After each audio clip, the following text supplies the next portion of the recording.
Imagine being sentenced to death, not by sword, not by fire, but by being lowered into a cauldron of boiling oil.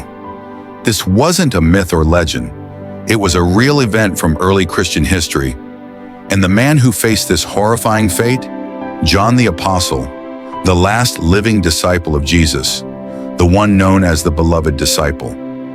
But what exactly made him such a threat to the Roman Empire? Why would the world's most powerful empire try to boil him alive? And what happened afterward is nothing short of miraculous. This is the untold story of courage, divine intervention, and the unstoppable power of God's purpose. John wasn't just any apostle. He was one of the first disciples called by Jesus, a fisherman from Galilee, the younger brother of James, son of Zebedee. He left everything to follow Christ. He was part of Jesus' inner circle, witnessing moments others didn't, like the transfiguration, the raising of Jairus' daughter, and Jesus' agony in Gethsemane. He was the one who rested on Jesus' chest at the Last Supper, the only male disciple who stood at the cross while Jesus died, and the one Jesus entrusted with his mother Mary. But John wasn't just soft and sentimental. He was also known as a son of thunder, a nickname given by Jesus himself, likely for his passionate and fiery spirit. And when Jesus ascended to heaven, John took that same boldness into his ministry. He traveled, preached, planted churches, and fought false teachings, especially the early seeds of Gnosticism. He was unshakable, unstoppable, and that made him a target. By the time John was an old man, Christianity had spread like wildfire across the Roman Empire. Rome was deeply religious and political, and both were intertwined. The emperors didn't just rule, they were considered divine. Worshipping the emperor was a loyalty test. If you didn't call Caesar Lord, you were considered a traitor. So imagine how threatening John's message was. Jesus is the Son of God. There is no salvation except through him. Worship only the true and living God. This wasn't just spiritual talk.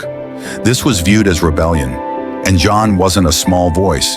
He was the last surviving apostle, a direct eyewitness of Jesus. His presence gave credibility to Christianity in a time when the Roman world wanted it crushed. Under Emperor Domitian, known for his cruelty and paranoia, Christian persecution intensified. John was arrested and brought to Rome, not just to silence him, but to make an example out of him. According to early church tradition, particularly from Tertullian and later records like Jerome, John was sentenced to die by one of the most painful executions imaginable, being boiled alive in oil. The event allegedly took place near the Latin Gate in Rome. It was meant to be public, a warning to Christians. The oil was heated. The crowd watched. John was lowered into the cauldron, but something unbelievable happened. He didn't burn. He didn't scream. He didn't die. Just like the 3 Hebrew boys in the fiery furnace, John was supernaturally protected. Some accounts even say he preached from within the oil. The executioners were dumbfounded. The spectators were shaken. Rome had seen martyrs, but this was something else. This was divine defiance of Roman power. And what do you do when someone won't die?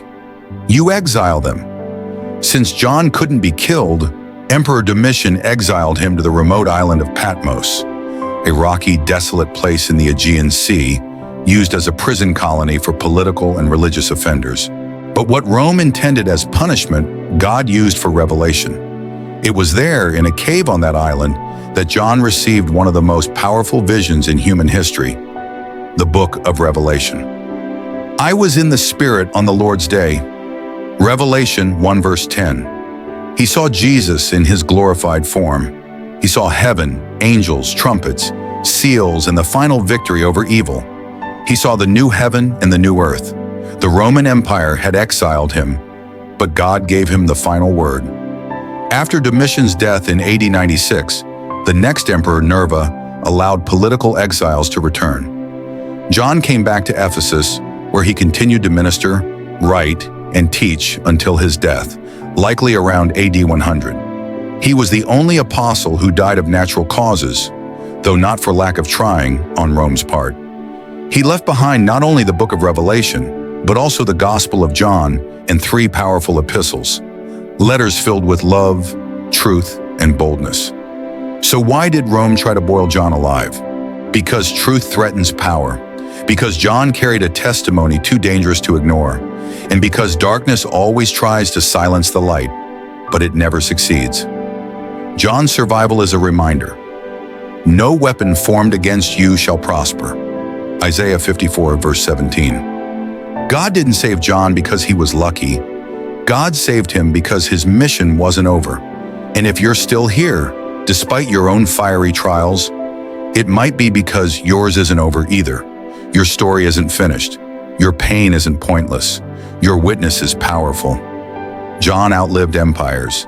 He outlived his enemies. And he left behind a legacy that still changes lives today. Let his story remind you, when God has called you, no empire can cancel you. If this inspired you, hit that like, subscribe, and share this video to spread the truth. Let us know in the comments, what part of John's story impacted you most? Until next time, keep seeking truth and stay grounded in the Word. This is Insight from Above. God bless you.